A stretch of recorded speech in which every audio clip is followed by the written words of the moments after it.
talking about my daughter Lainey because it's her birthday. She's turning 15 today, and I'm so proud of her. And I was just thinking about birthdays and how birthdays have a way of making you stop and reflect, not just about time that's passed, although I do think about that a lot with her. I can still remember when she was born, like we all do, parents. It's always in our head. But not just how she's grown and not how time is passing. I think about identity and who she's becoming and who we're becoming. And as I was thinking about that, the words of Jesus came to mind in Matthew chapter 5, verse 14. Jesus said, "You are the light of the world." Not you might be, not one day you will be, but he said, "You are," like now.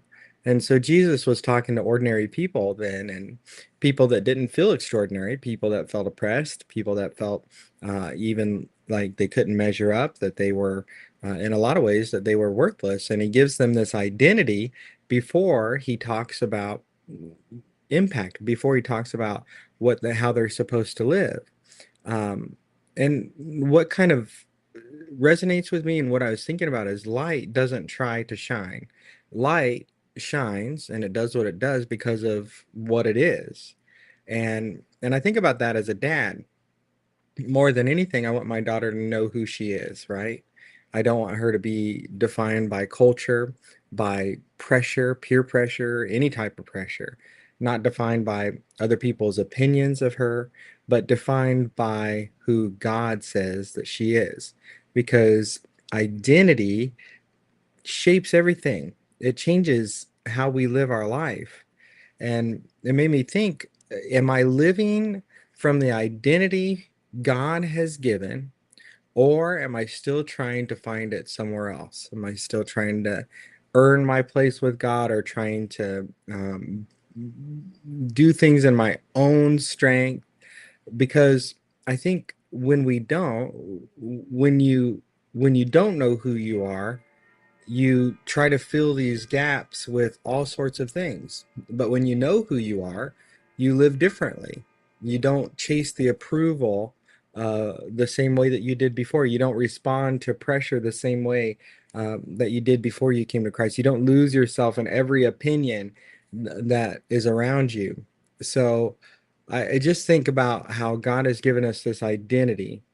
He says when we follow him, you are the light of the world, even if we don't feel like it. So today, whether you're 15, 50, or 100, remember that your identity is not something you have to create. It's something you receive. And when you live from that place of understanding, your life reflects his light. And so, yeah, just know that the Lord is doing something through you that only He can do. It's not in your own power, it's not in your own strength. In fact, in our weakness, He really is made strong. So I tell my daughter today, if she's watching my little devotionals, which I think she does sometimes, maybe, um, I do love you, Lainey, and I'm so proud of you. And more than anything, I pray that that you know who you are in God. You're becoming such a wonderful young lady. So the way I'd pray today, I'd say, Lord, thank you. Thank you for giving us this identity as a free gift, a gift that you paid for with your own life. Help us, Lord, to live that truth, not from everything else around us, but live our lives reflecting your light in everything that we do. Thank you, Lord, for this wonderful grace that we can walk with you. I hope that you have a wonderful day today. Enjoy this beautiful weather. I think the rain is gone and it's just going to be a bright sunny day. So